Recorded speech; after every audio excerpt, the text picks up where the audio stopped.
Hello, welcome to Making Foundations Make the Most.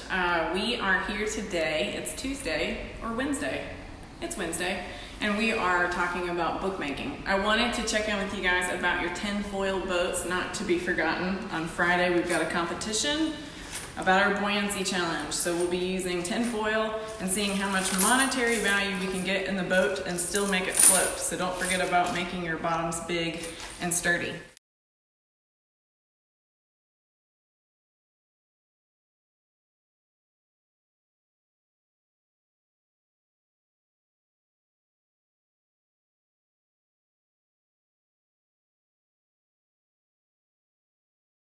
Okay, so what we're learning today is about a pamphlet stitch. A dear friend of mine at the art museum taught me how to do this, and it involves anything that you can kind of fold in half, and then you can poke 5 holes in that, and then we're going to learn how to stitch that so that it stays together good and snug. This is a very good drawing. Just kidding. It's just an average drawing of what we'll be doing. So I have several different examples. My friends made some last night for me.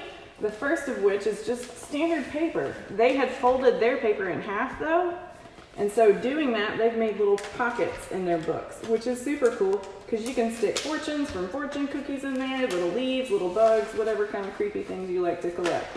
And then there's your book. So there's 1, 2, 3. You can also write and decorate that. A good example of writing and decorating is this one. This is a story about a dog named Slim. And so in this book, this individual was able to make an adventure of her own about their very, very fluffy and silly dog. I think there's the ending that maybe can get written in there. Yeah. Yes. So in any good book, sometimes the story isn't quite finished in a night. You know, you really got to come back to that. Okay, so that's 2. We've got another one that's made with some fancier paper. This is cardstock, so that's good. And it looks like that's been folded over really nicely. Look how nice. And so we've got a lot of different colored papers, paper of different colors in here, and then a nice front and back, so that's awesome. This pamphlet stitch will go along the outside and be nice and clean. This last one is made out of some very strange materials. We've got cardboard, and this person stitched theirs together with metal wire, which is super cool. So in here, they've also illustrated and described clearly their favorite type of vehicle. So that's a good way to show off your interests and also involve some of the things that we talked about collage the last couple of episodes, which is a personal favorite. So today I'm going to show you a couple of different other materials that we can make stuff out of. The first one I'm going to start with is, these are laying around my house. My friend plays an instrument, and I think that this is a really cool logo. I also like that it's a pocket. So I think that I'm going to start with this one, and I wanted to show you how to poke your holes. You can use anything that's kind of stabby, like a nail or whatever. I'm going to use this nail. It happens to be attached to a handle, but you may have to have a parent help you with that. So in the middle of my paper, I'm gonna make a hole right in the middle. So I'm gonna push down really, really hard, and I may even have to turn the paper like this, and maybe even like lift up on the paper a little bit to make sure I get a hole good and in there. And then I'm gonna make a hole down here, which is on that spine. I'm gonna twist it, and I'm gonna pull it up. I've got another hole, so I'm going for 5 holes, but these holes out here will help me determine where those holes in the middle go. So I'm gonna turn that around, twisty, twisty, twisty. You'll notice that I'm doing that on top of my instructions, and that's for a good reason, because if you're on your dining room table and you do this without any protection, this pad of paper is providing protection to my table so that, again, I don't make the people that I'm stuck at home with mad, because you have to see them all the time. So making holes in the dining room table is a really good way to make people angry. So I wanted to show you that you could stitch that together with anything. So I brought my dental floss, the punishment floss. Okay, here we go. So how you determine the length of that is you typically with this pamphlet stitch can guarantee on using at least 3 lengths of that book. So there's 1 length. Oh no, I don't know. Hang on. Okay, there's 1 length, and then I'm going to go over here and grab it. So my tail's over there, and then I'm going to pull it again.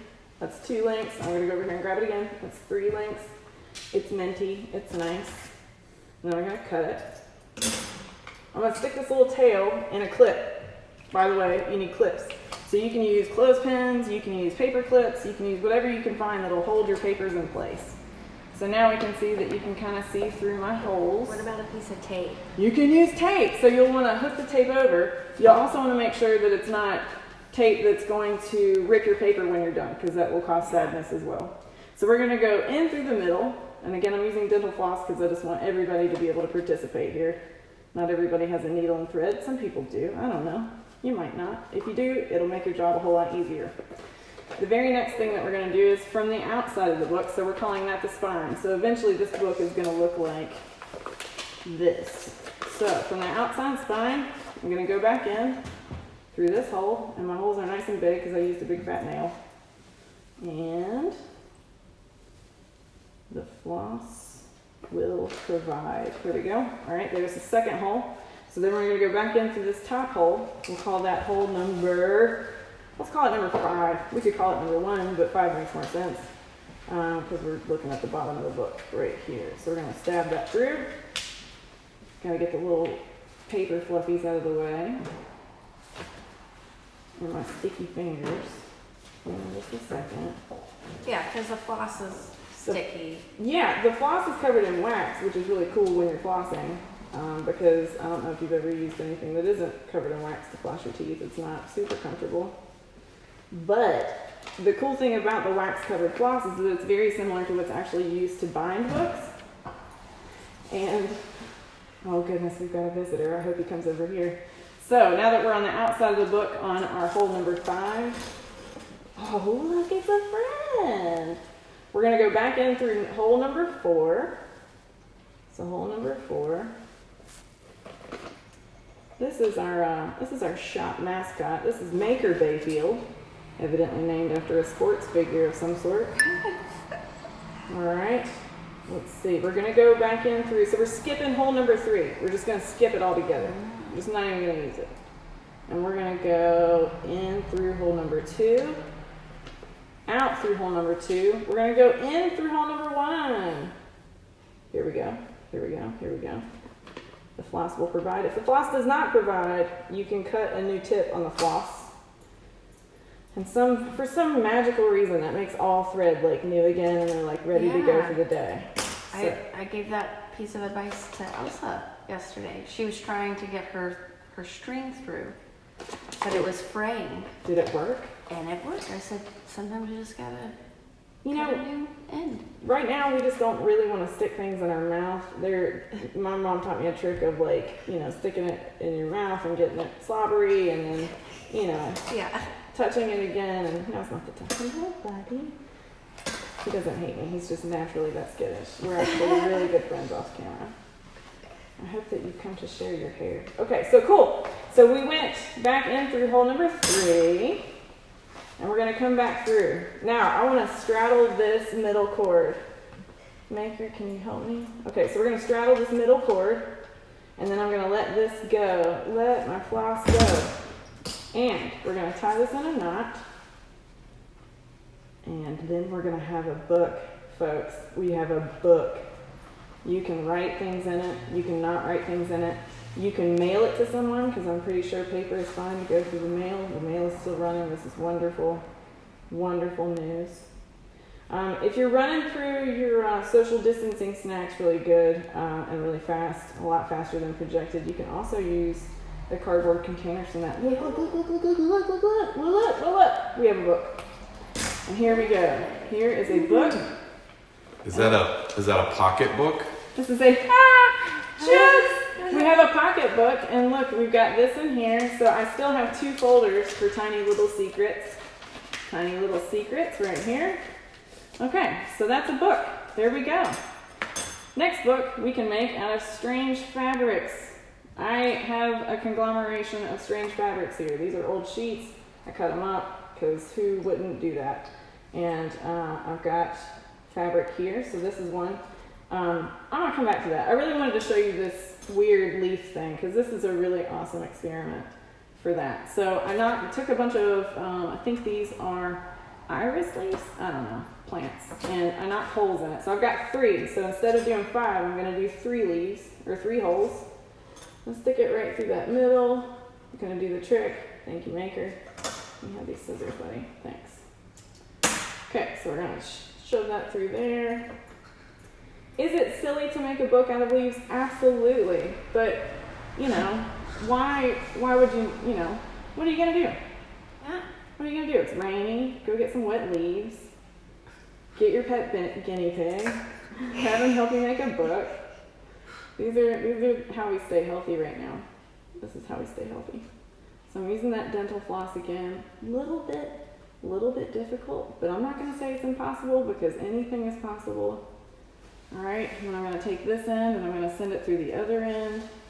And then we're gonna have a silly little leaf book, because, yeah, leaves.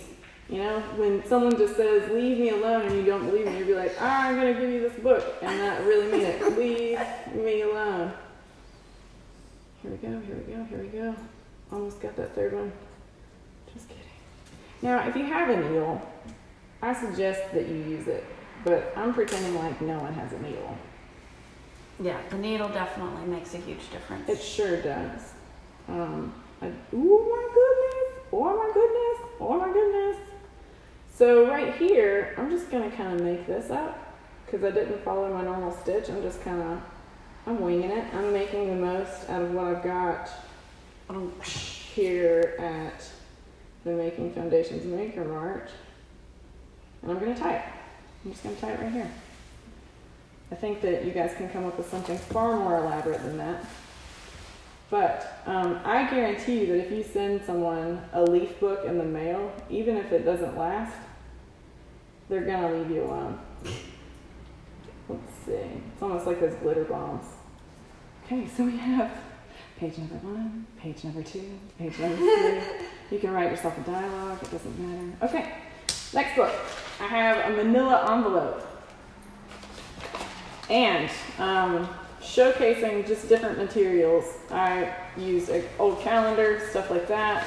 I've got a manila envelope. I cut it on this end so that I can have that on there.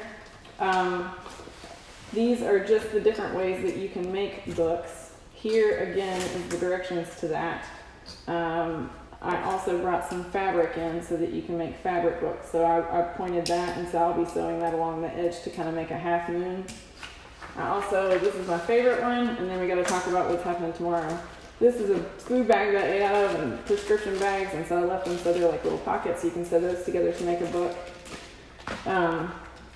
I wanted to talk to you guys about sending me your challenges. So even if you want to just DM them to the Making Foundations Instagram or Facebook page, that would be great. Or if you actually wanted to post them and tag us, that would be fantastic. If your profile is private, we can't see it. But if you'll also hashtag it, make the most. Tomorrow's project is going to be braided keychains and bracelets, which is going to be super fun. So if you have 3 of anything, we just need strands. This is a bracelet that I made for my friend, and we'll see if they'll wear it. But if you have plastic bags, you can cut them into strips. I cut these plastic bags into strips and wove a cover for this tiny book because what's going on? I don't know. And you can have three strands of aluminum foil that you can roll up. You can have leaves and blades of grass. You can use regular string. You can actually use your old jeans and cut them up into strips. And so when you've got 3 of those, we can work on braiding.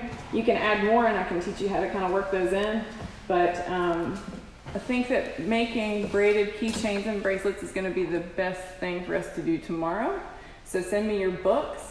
I want to thank you for tuning in today, and please hashtag us, make the most. And you can also tag at Making Foundation for things like that, and send us your feedback. So thanks for tuning in. We'll see you tomorrow. Yay.